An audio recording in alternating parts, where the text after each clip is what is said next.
Hey, what's going on, friends? My podcast every day is broken up into two parts on the free platform.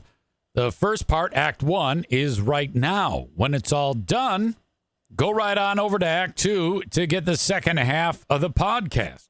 Thank you so much for checking out my show. Hello, friends. Welcome in to the Eric Zane Show podcast, a daily show where I discuss news, nonsense, and my personal adventures from right here in the Impact Power Sports studio.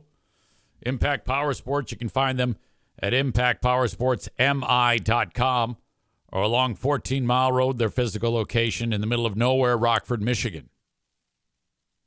They sell Yamaha golf carts, not to mention side-by-sides, ATVs, UTVs, motorcycles, e-bikes, scooters, go-karts. List goes on and on. If it's a motorsports fun thing, if it's the type of thing that might get you in trouble with the cops, they have it at Impact Power Sports. Great group over there. Go say hi to the big kahuna, Ron, who's he's got one of those. He's an older fellow. He's the guy. The rubber meets the road because of Ron. He's got one of those little things you like when you go to Walmart and you see somebody there weighs like 800 pounds and they're on a scooter. Ron's on a scooter. And it's not because he weighs 800 pounds. He's got a bad hip or something like that. So go check out those folks over at Impact Power Sports. Thank you to them for being part of this show. All right, where to begin? How about the catastrophe at Costco this past weekend? It was buy the alcohol day for the wedding. I predicted $500 in booze, beer, wine, seltzers, hard liquor, and soda and water. And that's getting off easy. If you're buying booze for the wedding and you get away under $500 for about 130 people, that's fucking great. So, all right. But the ridiculousness of this is that Pooh Bear and I had, the size of the carts they have at Costco. By the way, are you a Costco or are you a Costco? It always feels weird to me to say Costco. Hey, I'm going to Costco. But I think that's right. I always say Costco.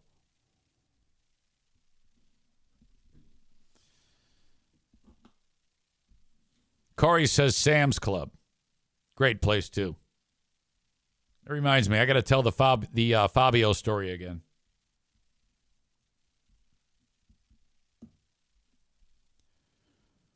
I've got big giant cart. Pooh Bear's got a big giant cart. It's case after case. We've got everything. We got all the beers.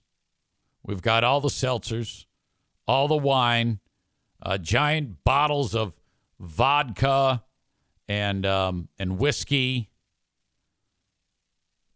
We've got 6 cases of water. Each case is 40 bottles. 2 cases of Coke. They're like 36 per Coke and Sprite.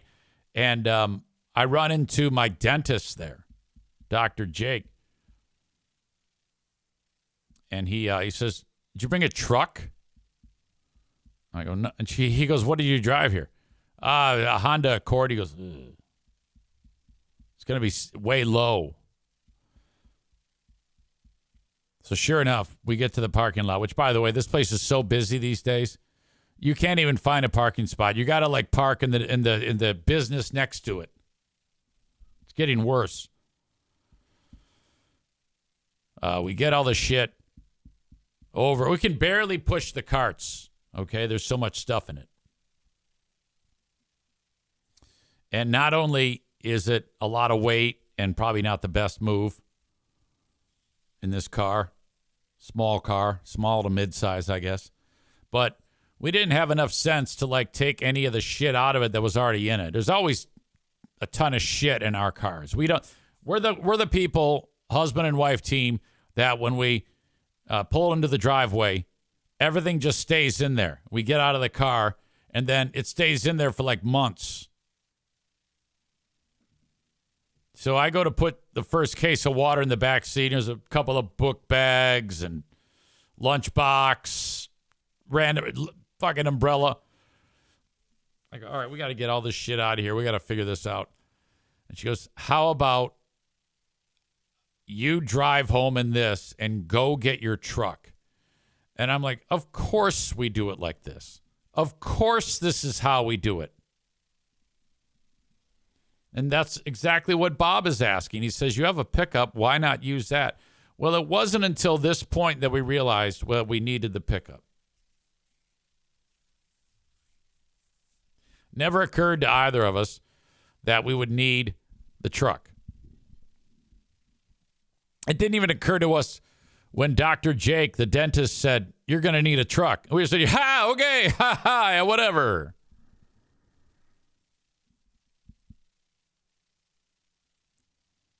It's like, all right. So we're in the back of the store. We're like where the dumpsters are. And she has to sit like on one of those little curb things and wait 40 minutes for me to drive home, drop off the car, get in my truck, and come back. That's how we roll. This is all on Sunday. Everything's complicated. We do it all ourselves. Shit.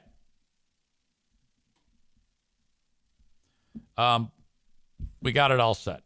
Finally got it home. Good to go. The weekend also, let's see. I got a lot of things. Okay. Let's talk about the soccer game. Went over to Davenport University for another Michigan Rangers soccer game. Now, Man Bun Chris could not be there. But at the last game one of the last games I was at, I made an ass out of myself with another case of mistaken identity. If it's not forgetting your name, it's EZ mistaken identity. And that was on display again. This was bad. And Chris's, because he witnessed like the last one too. So after it happened, I'm walking away, shaking my head here. And I'm like, God damn it. And I texted him. I go, yeah, another case of EZ mistaken identity happened. He's like, oh, shit. So I'm in the press box. It's me, this dude, Mario from Spain, and Colton. Mario's on my right. Colton's on my left. This lady comes in. She's got her children. Come to find out, she is the wife of the coach of the soccer team. Her name is Kelly. She's super sweet, and she's there to like hang out and watch the game and whatnot. And I introduced myself, and then we even had the moment. Actually, before this, I hadn't yet said hi, and then I was doing some announcements, and she said, "Hey, your voice sounds familiar." And I go, "Yeah, I do a lot of the sports teams." She goes, "Oh." I go, "Yeah, I do the Griffins." She goes, "Okay, yeah." And she said, "Wait a minute." And after I introduced myself, I'm Eric. She said, "I'm Kelly." She goes, "Wait a minute, are you Eric Zane? Oh my God!" I'm like, "Yes, I'm feeling good about that." And she actually was a fan of the old radio show. Corey says a guy named Mario who is not Italian. Blasphemy. Exactly, right? Yeah, he's just Spaniard. So I'm talking with Kelly for a little bit. I got Mario. I got Kelly. I got Kelly's kids. She tells me she's married to the coach, Stewart, way across the field. I can't see him. I just see tall blonde guy or light-colored hair. I couldn't tell the color of his hair. Doesn't matter. But all I know is halftime hits. And I walk out of the press box, and I'm the last one to leave. And out there, this nice lady, Kelly, is with her husband, the coach of the team. Now, it didn't occur to me that this might not be the coach of the team. Common sense would dictate that it is not the coach of the team, because the coach of the team at halftime walks into the locker room with the players and maybe talks a bit about what happened in the first half and comes up. It isn't like the coach of the team. All right, you guys go and relax. I'm going to go hang out with my wife. But that didn't stop me at all. Now, the guy that's standing next to Kelly is this dude from Ireland named Sean. Of course, his name's Sean. Isn't that like the most common name in Ireland? And he's got red hair, and he's tall and slender. Looks like an athletic leprechaun. And he's an assistant coach. But I think he's the coach. I think this is the husband of Kelly, who's just standing there next to the guy. Whatever, just talking. I come walking up, and I go, well, I got to go introduce myself now. I mean, I already talked to Coach's wife. Man Bun Chris says, hey, EZ, Mallory and I are moving today, so not listening live. I wanted to pop in and say, if you are considering being a criminal, call SBBL Law. Have a good show. Thank you. Talking about you guys right now. Chris was not there, by the way. He had to be in Petoskey with the youth league. So now I'm standing next to Kelly, the coach's wife, and who I think is the coach's husband, or the Kelly's husband, the coach. It's not. It's one of the assistants, Sean. But I go, hey, coach, how are you? I'm Eric, the PA guy. Now, he can go by coach, this guy, just not the coach. And he goes, oh, gosh, and Bigora. Hello there, Easy. It's nice to meet ya. Whatever. I don't know if that's an Irish accent. All I can picture is Lucky from Lucky Charms. And I go, well, yeah, this is great. You guys are doing good. Keep it up in the second half. All righto. And I go, and I met you. Now, what's weird is at the time it did kind of resonate with me because I knew this was an Irish accent. But I also know that Kelly's husband, the coach of the team, Stuart, is not Irish. He's from England. He's from Great Britain, which, there's a significant difference in how an Irishman speaks to some guy from England. Corey says if you had stopped right there, you would have been fine. You're right. But I didn't. I said, and hey, I spent the first half with your lovely wife here. She's so great. You two, what a lovely couple. And both of them wrinkle up their faces. And they're like, oh, God, no. And she goes, no, that's not my husband. That's Sean. He's one of the coaches, but not my coach. My husband is the coach, the head coach. He's in the locker room with the team. And I go, yeah, I know. Oh, fuck. Right at the buzzer, I fucked that one up. Oh, shit. I'm good for one a day. One a day. A little bit of redemption last night at paintball.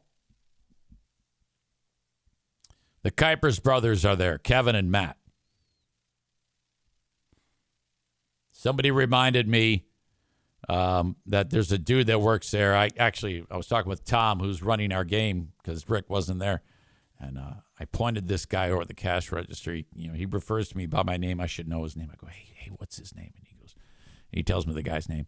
I go, okay, cool.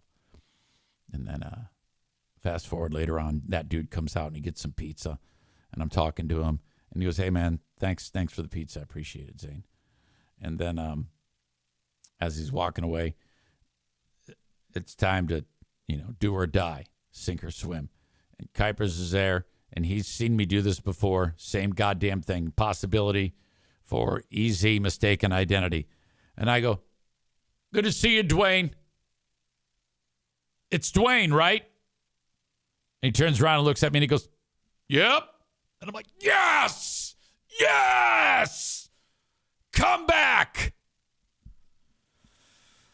Paintball, this is only our second paintball event in 2 years. We had a good crowd. We had like 21 people that were there, and everybody had a good time.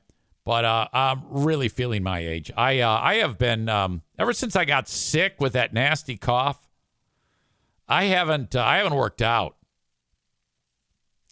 But I have got to get back into working out, because what I notice when I don't exercise, that it's that whole move it or lose it thing. I get achy and I just feel rickety and beat up. So it's always a good time to start. And the thing is, I need to kick the fat reduction and muscle mass improving into high gear.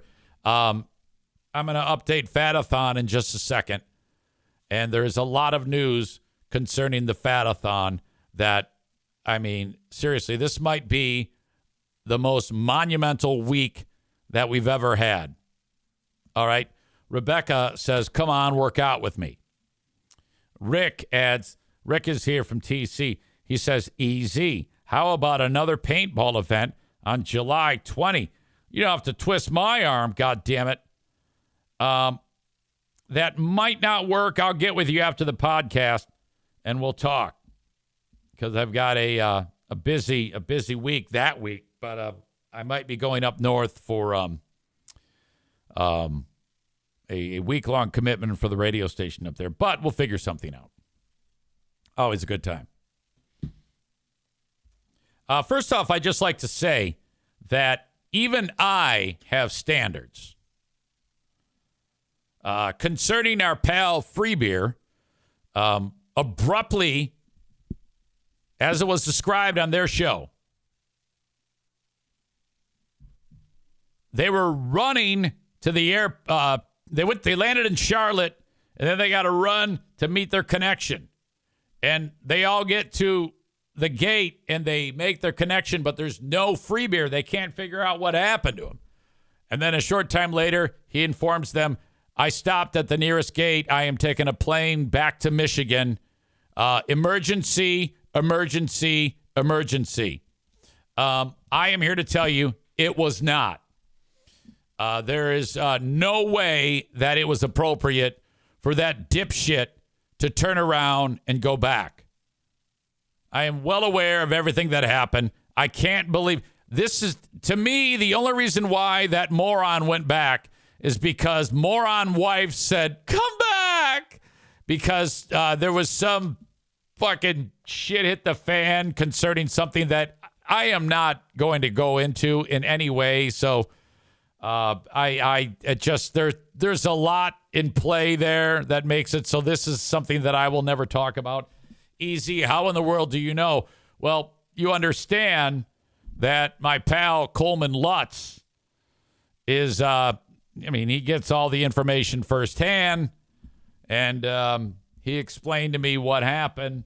And of course, I'm not going to say anything because it just wouldn't be a good idea, and for many reasons. I don't even want to. So for fuckface Free Beer, who's probably listening to this, and his dumb shit wife, you two are fucking morons, but don't worry, your stupid secret is safe with me. Please fuck off. Yeah, because there's just a lot that you're leaving to chance if I decide to spill my guts on this one. But don't worry. I can't stand you two fucking losers. But I won't say shit. But you're idiots, by the way. You two are fucking morons. Let's update the Fatathon. There is news. First of all, I got to kick myself. I'm fluctuating. I'm just hanging out around 180 pounds. I'm at 179, down a pound, a total of 6.5 loss in 12 weeks. I am not pleased with this. Something needs a change, and I think I know just what it is. I got to start exercising and being more aware of what I'm doing. So I'm not happy with myself. But who I am happy with is Jeremy and Rebecca. Jeremy comes into this week at 230.6 pounds. And now remember, he when he started this 40 weeks ago, he weighed over 335 pounds. And he is now at 230.6. That is something. And I should say he was at 230.6 last week. This week, he is down to 228.5. That is another 2.1 pound drop. That puts him at a grand total of 106.8 pounds lost in 40 weeks. Meanwhile, Rebecca weighs in. She comes into this week at 278.7. She dropped 2.7 pounds. She is at 276. Outstanding.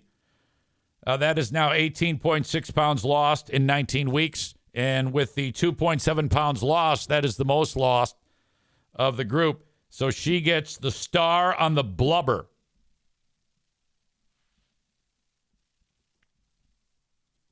I also have some more interesting information that I want to share with you. Rebecca, and I've been spelling the name Rebekka for some reason. I don't know why, but it's Rebecca. She writes easy. Good morning. Another great week in the books for me. Down another 2.7. I feel like I'm in a good place now. Life and gym are going so well. In other personal news, Grand Rapids' newest power couple are officially official. Oh, my God. Exclusive. Going steady. Whatever the kids are calling it these days. Poor Jeremy got to meet more than just my parents this weekend. He was invited to family dinner with my sister and parents. But then there was a steady stream of other friends stopping by, and he survived the trial by fire. Sunday, I had the pleasure of meeting a few of his friends, as well as his mother and sister. His people are all so lovely and sweet. Jeremy showed me his pinball place, and we played a few games. It was such an awesome weekend. I look forward to more weekends and time spent together. Then she adds this. I don't think I've ever been this happy in my life. Signed, Rebecca, Saquon Barkley. Okay, that is outstanding. Everybody's overjoyed about that. From the perspective of Jeremy, which, by the way, if you take a look at this pic right here, this is his weigh-in, 228.5. You can see him in the reflection. And we're reasonably close to being able to see Dick. If you look, I don't think it's there unless if that's just a big wad of muff.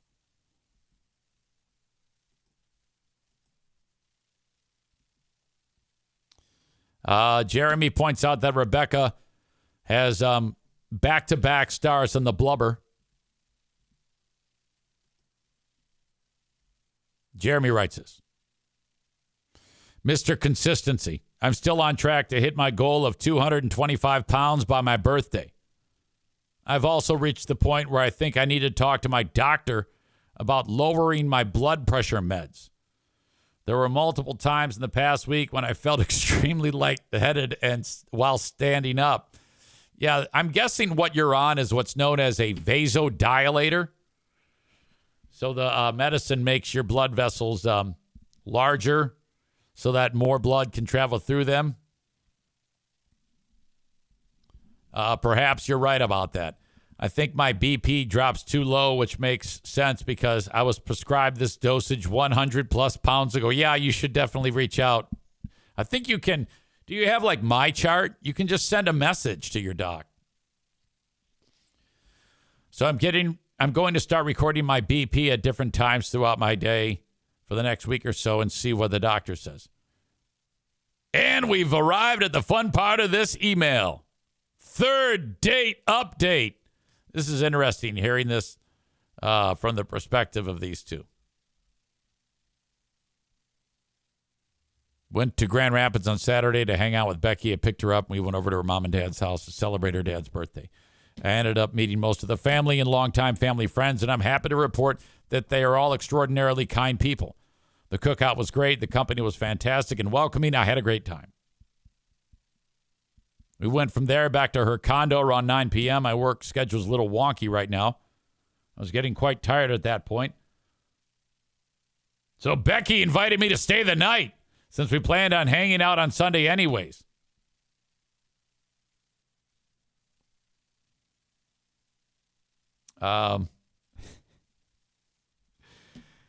He says, I accepted the invite, and Saturday night was one of the best nights of my life. A gentleman doesn't kiss and tell, but I'll just say that Becky and I had a great time Saturday night. Well, I'm sure you just had maybe a glass of wine and went your separate ways and went nighty-night.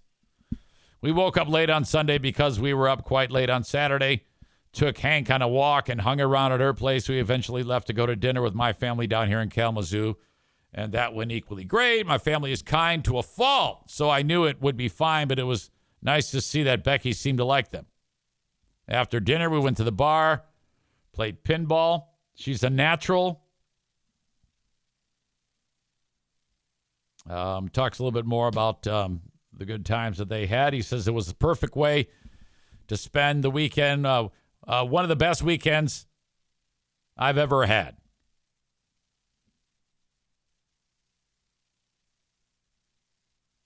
He writes, breaking news sounder. In the time it has taken me to type this, I have received word that it is okay to report one more thing. Becky and I are officially official. We're so official that we are Facebook official. A lot of time to go before there's a next step after this, but I genuinely look forward to getting to know Becky even more, seeing her grow, and being beside her through whatever life takes her, and now us. It's an absolute blast so far, and I can't wait to see where our future takes us. So a heartfelt thank you to Ari Zane, and begrudgingly thank you to Tophus. I wouldn't have ever thought to reach out to her if it wasn't for the two of you. Yeah, Tophus definitely gets some credit. Bonus, here's a picture of Hanky Boy. He's a very good boy. That's the dog, Hank. There he is. What a nice guy. There we go. Congrats to you two. I'm happy that you're spending time.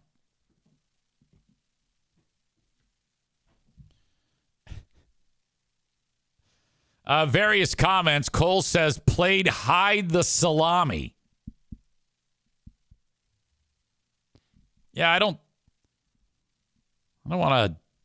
That's a little too much info. Jeremy says it wasn't wine, it was whiskey. Okay. So just like that, if you think about where your lives have been, especially Jeremy, I mean, my God, to think that it was 100 and however many pounds ago, 106.8 to be precise, you were down in the dumps. Now you've dropped 106.8, and you and Becky have hit it off. That's seriously outstanding. EZ was out hitting the streets yesterday, and it was time to buy some Facebook Marketplace furniture. That is the go-to. You can get the best shit ever. You can also get the worst shit ever, but Pooh Bear has become seasoned at what to do because she has bought plenty of shitty shit before that we're basically just picking up garbage. But some folks who live like 5 miles away put a leather couch.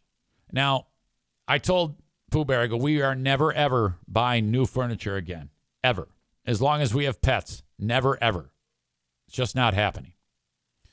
But downstairs in the basement, Pooh Bear's like, we got to get that thing furnished. Okay, we got Madison's moving back in after she gets married with Ash. Their lease starts after the summer in their new residence. So, nice place for them to hang out and watch TV. That's not in the same place as the NFK, who's, dominates that sunroom, and you can't even fucking go in there. You wouldn't want to. So, we need some furniture. She finds this nice tan/cream colored leather couch. Beautiful. Problem, though. People who own it say it's heavy as a motherfucker. It's 2 pieces. It's a sectional. Okay? And so bring movers. So I rally the troops. Jim, my son. So it's Jim and I and the homeowner. We get there. And holy fuck. So we got it in the truck okay. And I didn't make an ass out of myself. All I'm worried about when I'm moving heavy shit is, am I going to be the one that says, stop, I got to put it down? But I didn't. And it was, we got it up there, no problem. Drive it home. The thing's like hanging out of the back of the truck virtually. The tailgate is down. I got straps. I'm good to go.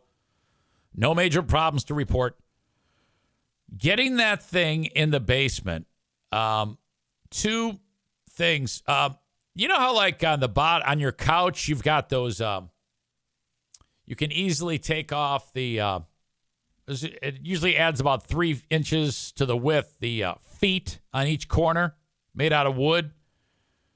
This would require like just taking a screw out, and taking the goddamn thing off. And I should absolutely have done that because bringing that thing through the house, we had the cabinets refaced at one point, which is kind of a shitty way to do it. And it's just like Formica. And, the fucking thing hit the Formica and chipped the cabinet face. It's all fucked up. Looks like shit. And then, so we're taking it down the steps in the basement.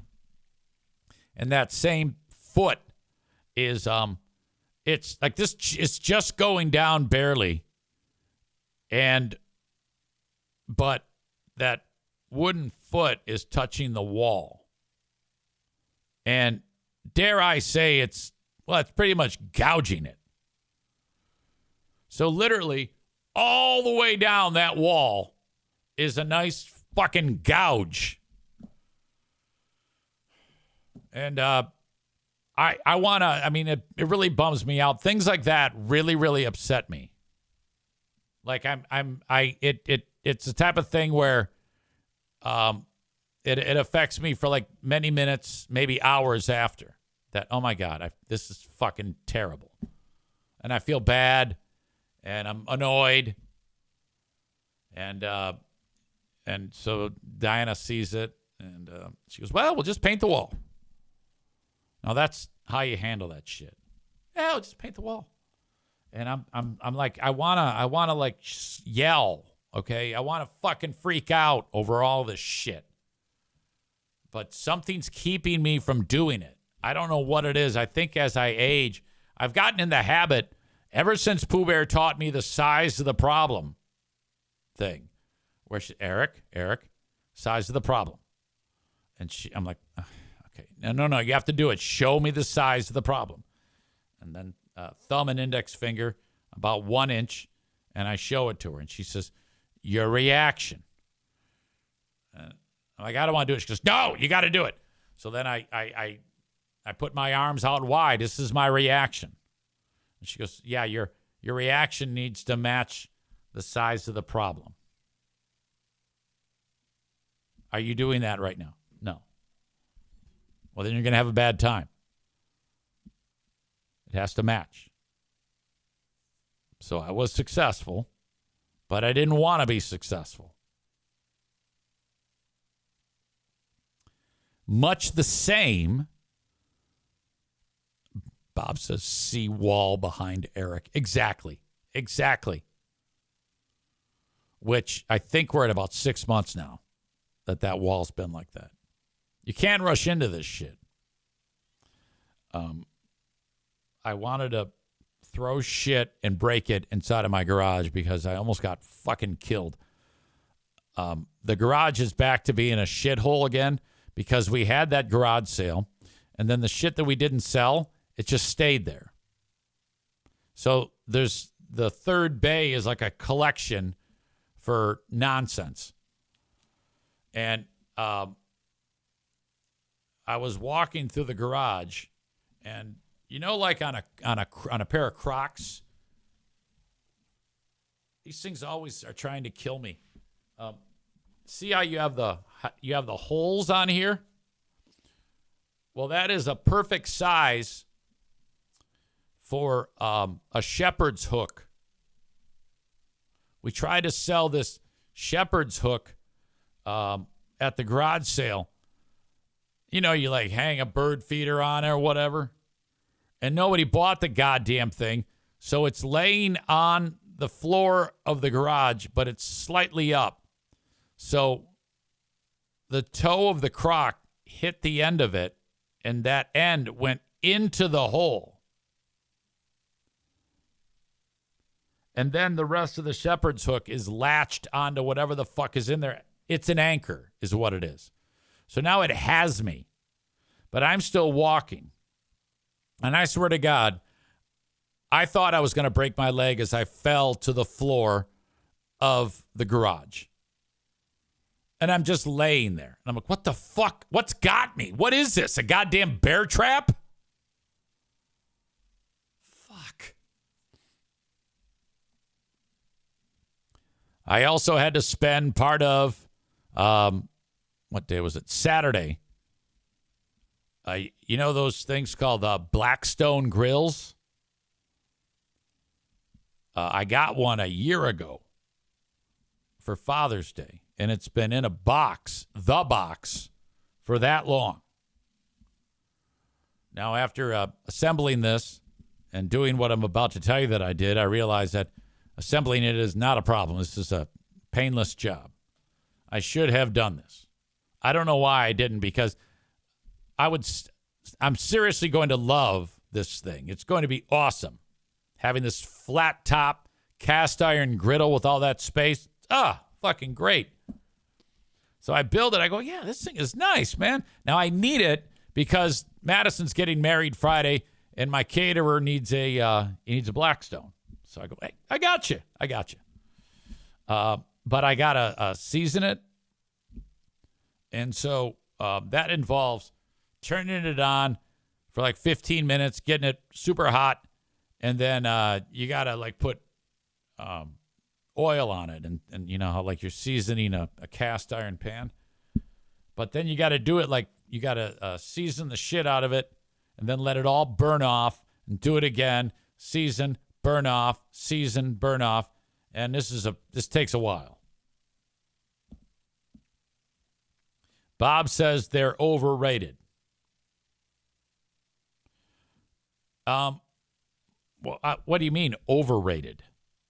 How could they possibly be overrated? It's a cooking surface. A cooking surface. Isn't it like rated appropriately for a cooking surface? I don't know how it could possibly be overrated. Nick says, prediction, Easy's Blackstone ends up rustier than an old Chevy. Bullshit. And the reason why that's bullshit, cock, is because I just sent Pooh Bear and the family something I wanted for Father's Day. And you know what it is, dick? A cover. Okay, so to you assholes like Bob and Dave who think it's overrated, what is to compare that's better or as good as?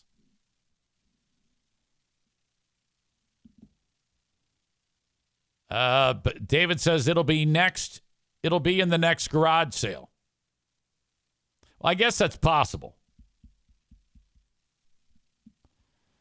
Badger says a fry pan.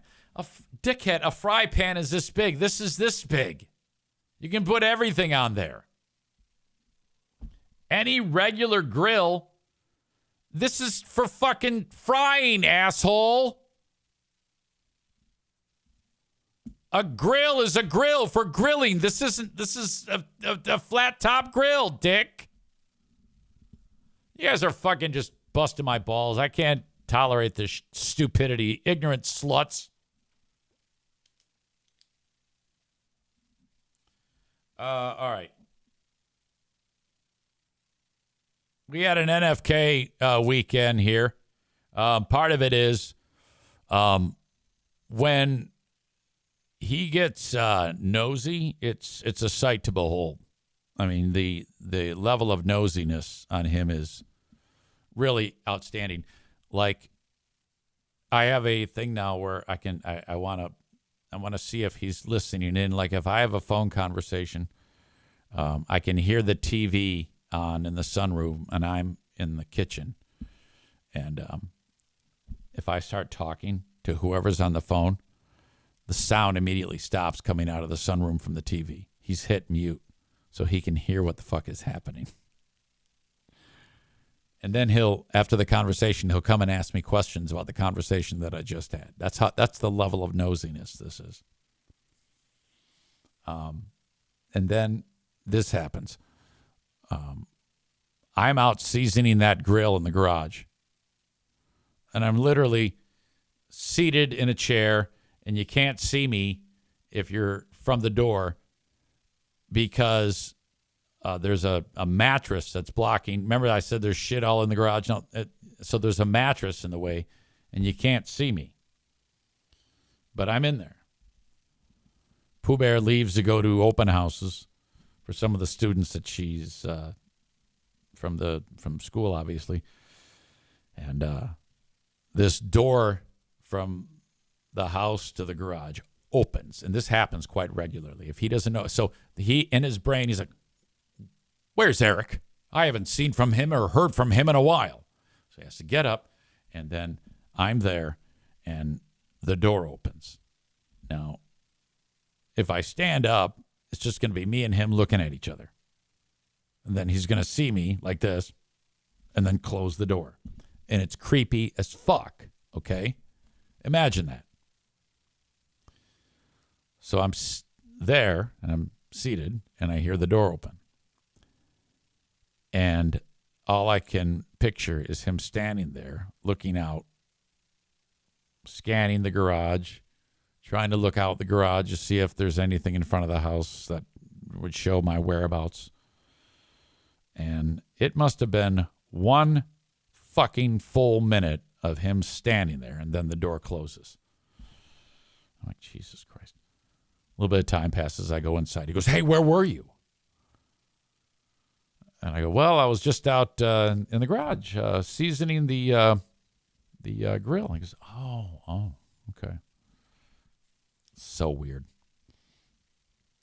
Nick says, "Has he ever asked to be on the podcast?" No. I would never let him.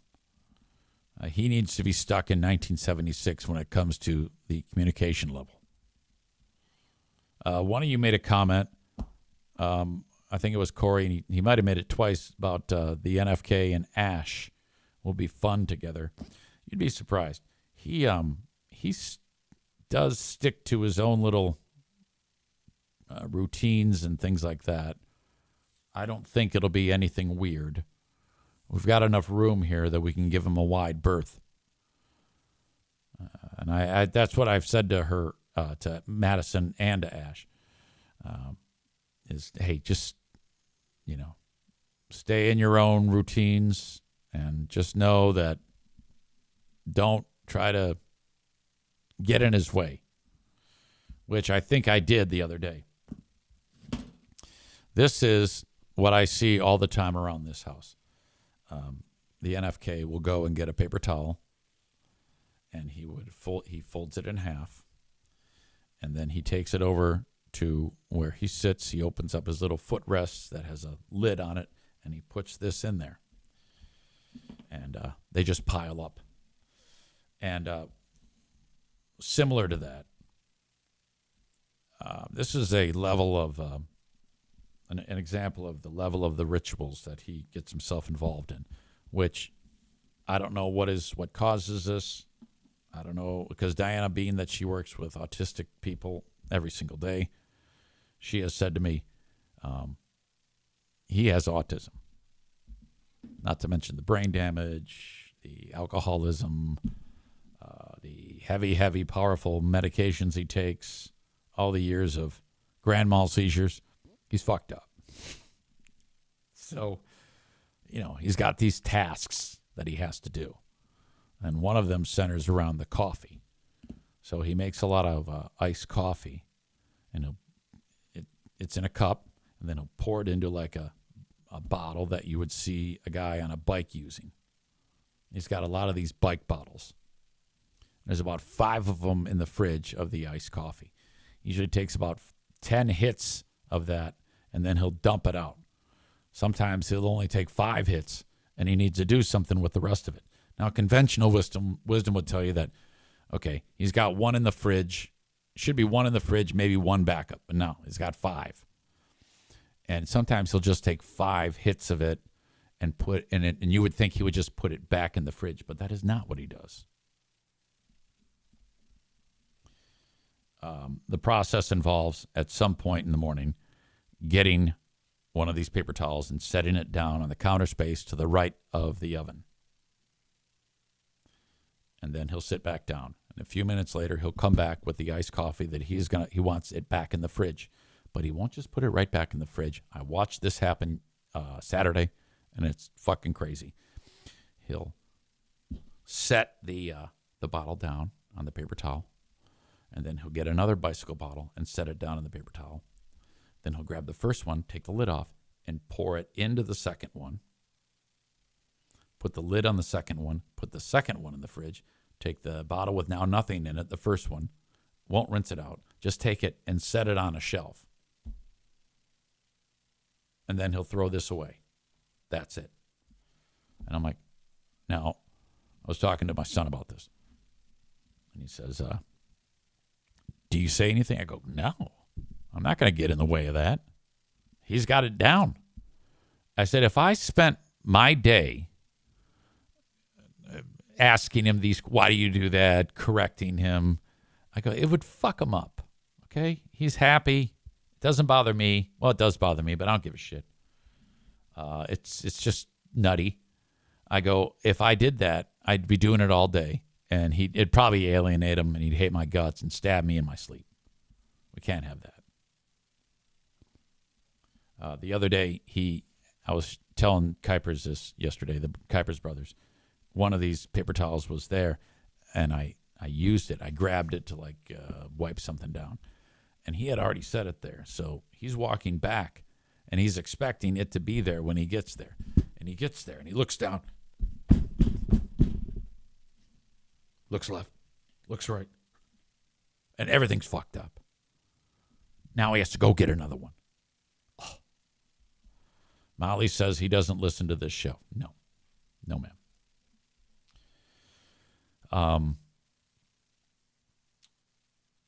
So wait, what was I going to say? Shit, I forgot. Oh, I'm driving around with my son, and I'm telling him this story. And I go, yeah, he just, and we started talking about his tobacco usage. And because the time he gets up, by the time he sits down at 7:20 a.m., he's got a dip in his mouth. And that continues up until bedtime at around 8:30. So coffee, dip,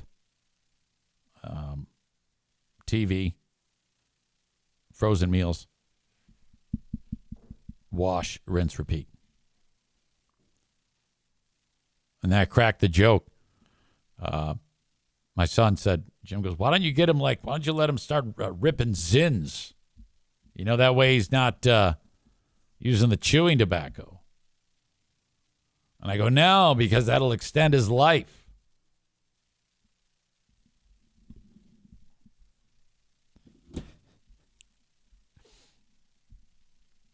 All right. Looks like I've got a bot in here I need to get rid of. They always distract me, too.